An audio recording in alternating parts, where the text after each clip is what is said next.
So I know we all have an instinct to get our money's worth out of everything that we buy. MMA is not different than any of that. So you may be tempted to make sure that you get every drop of material out of the bucket when you're applying MMA.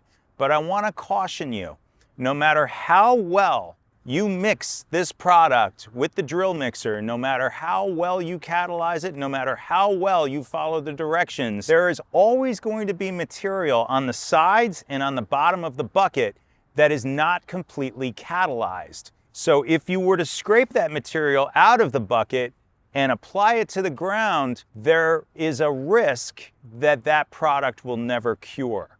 And I'll show you what I mean. So I'm standing on some freshly applied MMA that we did yesterday. It fully cured within about 35 to 40 minutes, and it is completely cured at this point.